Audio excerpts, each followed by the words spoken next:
Greetings everyone, Craig Hester here with R2AWatches.com, and thank you for joining us as we continue on our journey through all the watches and accessories that are available at R2AWatches.com. Today we are talking about the Anchar from Vostok Europe. But before I get into that, if you are joining us on YouTube, please be sure to hit like and subscribe and ring that bell so you'll get those early notifications when we post a new video. If you are watching this on Facebook, please be sure and join the group Vostok Europe Timepieces, or VET. Don't let the name fool you. We talk about all the different watches that are available at R2AWatches.com there in that group. It is the best group on Facebook to talk about the watches that are available and a part of so many wonderful people's collections at R2AWatches.com. Like I said, today we are talking about the Anchar from Vostok Europe. Specifically, we are talking about the marine grade bronze version of the Anchar. It has been quite a while since I was able to do a video about the Anchar because it's been a while since, well, first of all, it's been a while since they were in stock, and it's been quite some time since Vostok Europe produced a new Anchar. But this year, a little more than a month ago, Vostok Europe came out with several new versions of the Anchar. The Anchar was really the first model that Vostok Europe created where they, well, following up on the Caspian Sea Monster, I guess. It was the first model that Vostok Europe created where they were using the dive box. That is true for the Anchar. And it came with multiple straps and really set the standard for the high-end, high-quality dive watches that Vostok Europe builds. If you aren't familiar with Vostok Europe is a boutique watch brand based in Vilnius, Lithuania. Every single watch that they make is hand-assembled there by a team of 7 watchmakers. I've been to their facility many times in Vilnius and always enjoy my time there. For a brand the size of Vostok Europe, they do a tremendous amount in-house. I mean, just it's unbelievable. You could compare what they do in-house to brands that are much, much bigger than Vostok Europe. I like to always say they start with a blank piece of paper, or more correctly, a blank computer screen, and they finish with a completed watch. And they pretty much hit all the different pieces in between. About the only thing that Vostok Europe doesn't do is build their own movements. And other than that, they really do just a tremendous number of things in terms of the actual construction of watches. One of the other things about Vostok Europe is every watch has a story, and that is by no means lost on the Anchar. The Anchar is also a story watch. I'll get to that in just a second. Just to complete my thought from earlier, so this was really the first watch. It was the first watch that Vostok Europe ever built that didn't have a Vostok, and I mean Vostok of Chistopol, Russia. Vostok being a different company than Vostok Europe. Vostok is the oldest and largest continuously operating Russian watch manufacturer. They still make watches and movements through to today, and their movements are still used in some Vostok Europe watches. But in the around 2010, Vostok Europe decided that they wanted to have more freedom than just using the Vostok movements, and the Anchar was actually the first watch they used. At the time, it was the NH25 movement, which pretty much nobody else uses at this point because of the upgrade to the NH35 movement. As I mentioned, every watch in Vostok Europe's lineup has a story. This one, the Anchar, to be clear, it is not Anchor. It is not named for the anchor of a ship. It is named for the Anchar, which is a Russian submarine, or was a Russian submarine. It's no longer in existence. In its day, it was the fastest submarine ever. Well, actually, is still considered the fastest submarine ever built. It was the first submarine to ever use a fully titanium hull, and that's part of the reason that it was so fast, because titanium is 40% lighter than stainless steel. And it wasn't just that. I've done some research on the Anchar over the years and enjoy talking about it as an inspiration for this dive watch. They also made it where you couldn't reload the torpedo tubes except in port, so it made it like a one-shot submarine. Now, the downside of that was you had the one shot. The upside was it made it that much lighter, and it made it that much faster and more maneuverable. In fact, it was named for the Anchar tree, or the bark of the Anchar tree, which is a tree found in Russia that has extremely poisonous bark, and it actually at one point was used to make poison darts. And the reason that they named the submarine the Anchar for that poison dart is because it was so lethal, because it was such a fast submarine. And again, the first ever all titanium hull. It was a nuclear submarine. It was better known to our neck of the woods by its NATO reporting of the Papa-class submarine, but it was arguably the precursor to the Alpha-class submarines. So that's enough about the inspiration, but again, every watch in Vostok Europe's lineup has a story. So before we get into any more deep details about this, and I will talk about bronze, although I do have videos, we have videos on YouTube and at r2awatches.com where we're going into great detail about bronze. I probably won't go into that level of detail here today, but before we get into that and some of the other aspects of the watch, I'm going to give you a quick tour. I always like to actually measure the size of the watch while we're doing the video. Here we at 48.5, roughly 47, 48 millimeters in the size. So again, this is by, well, I haven't said this already. This is no means a small watch, although you can tell that just by looking at it, I'm sure. 15.5 millimeters thick. In this particular case, again, it is the marine grade bronze. All Vostok Europe watches have the Gorilla Glass or K1 mineral system. Now the K1 mineral system, comparing it to say sapphire or a regular mineral crystal watch, regular mineral crystal, excuse me. The sapphire is a 9 on the Mohs hardness scale. A regular mineral crystal is a 5. The K1 system falls right in the middle with a 7. So it gives you nearly the scratch resistance of sapphire, and it gives you nearly the shatter resistance of mineral. For those of you who are familiar with crystals, you know that sapphire is not as shatter resistant as mineral. Mineral is not nearly as scratch resistant as sapphire. Every material that you use always has its pluses and minuses, its ups and its downs.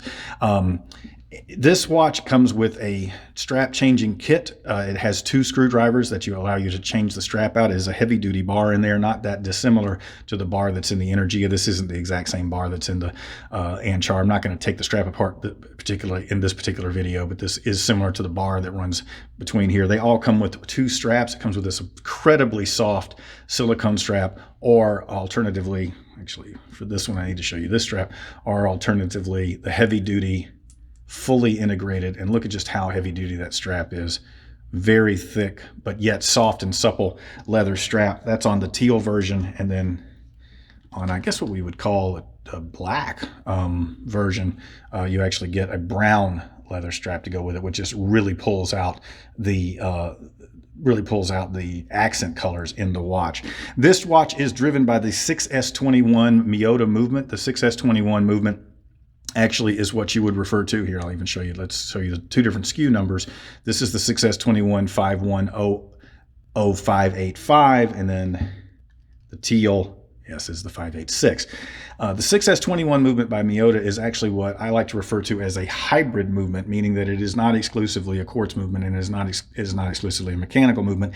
There are mechanical parts in this movement, and that is why when you activate the chronograph, this is a full function chronograph, which gives you a lapse time function. When you activate the chronograph, it actually almost sweeps. In fact, it sweeps better than some mechanical movements, instead of ticking with the telltale tick like a quartz. Now, the constant second hand that gives you the regular timekeeping, it does tick like a quartz movement would tick, but when you activate the sweep second hand, it doesn't. Just some of the little touches too that I like. The fact that the base of the second hand is an anchor. On this particular version, on the non-teal, on the black brown, they actually put a pop of color on the pusher. I like it when they do that. Really cool. Let me get it focused there. It's a really cool crown imprint with the star.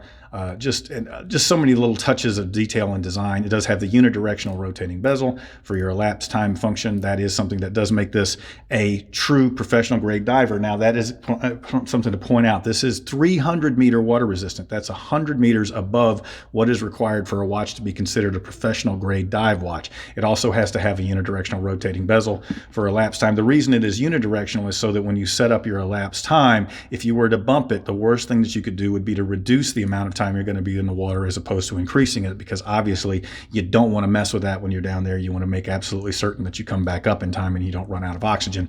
That would not be a fun situation for anybody involved.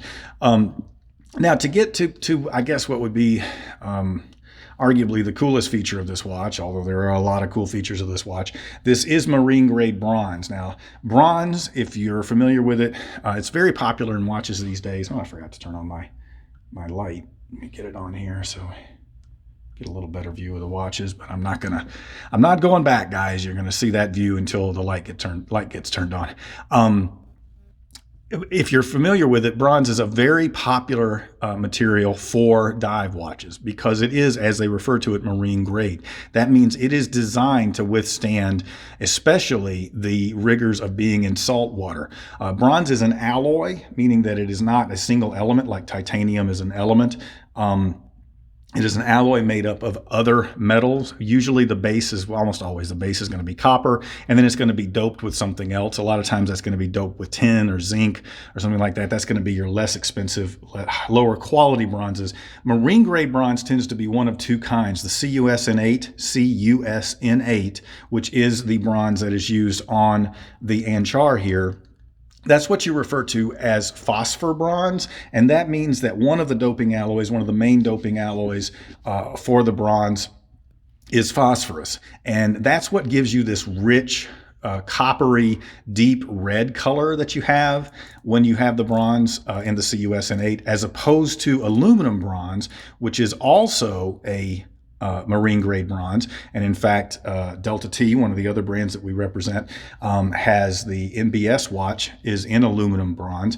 The big difference between those two is aluminum bronze tends to start out looking a little more yellow gold look to it, as opposed to a rose tone with the CUSN8 or phosphor bronze. And also, one of the things I've learned over the years as I've been dealing with bronze is that metals have grains just like woods have grains, and the grain in the CUSN8 or the phosphor bronze is very, very tight, and that's why you get more of that. Well, I actually can show you. I'm wearing the Almaz in bronze, and here you can see after it has developed a patina, because bronze will always develop a patina. Now you can polish that out, but to me the patina is what you're looking for, what you want to have happen over time with the watch. And you can see how the patina has a nice smooth play to it over the bronze, and actually patina actually strengthens and improves the bronze. It is not the same thing as rust. That's very important to point out. As opposed to aluminum bronze, which tends to patina in more of a staggered type version because of the fact that it has a much wider grain than the phosphor bronze does.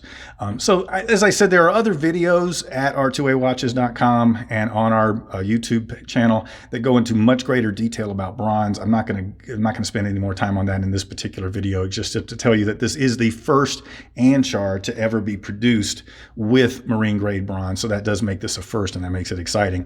One of the other things that the Anchar has is the tritium tube technology. If you look, you can see on the hands and on the stadium chapter ring here, there are these little glass tubes that are laser sealed. They're filled with a substance called tritium, and that tritium actually activates luminous material not unlike superluminova that you would have in a regular watch, and it gives constant illumination. You can throw this watch in a drawer for a year. You take it back out, it's going to give you the exact same illumination that it did the year before, as opposed to a watch that's using superluminova. And when you've got a superluminova watch, you have to charge it up in sunlight or in some other UV, preferably UV light, and then you know it's going to fade if you're lucky, if you get a couple of hours out of it. And now, superluminova is brighter right after you charge it up than tritium tubes, but tritium tubes do give you constant illumination. So that's one of the other features of this watch. Now you'll also notice that the case back is stainless steel. It's not bronze. It's not bronze for a reason. If you put bronze and bronze together where you're screwing two pieces together, as that patina develops, it can actually fuse together and you wouldn't be able to open the watch. So you have to make sure you have at least some element on the back. In this case, it's the entire case back that allows you to unscrew, because the stainless steel will not fuse to the bronze, and it'll allow you to continue to open the watch. So this is it. This is the Anchar Bronze Edition, one of the newest watches from Vostok Europe of Vilnius, Lithuania. Again, we're bronze. We're a full function chronograph. This is a marine grade bronze. This is a professional grade dive watch. It comes with two straps and an amazing, amazing high quality dive case made in the same facilities as Pelican. You're going to get the two straps, you're going to get the case, and you're going to get a fabulous, fabulous Anchar watch named for the fastest submarine ever built. Until next time, I'm Craig Hester with R2A Watches, and hey, keep watching.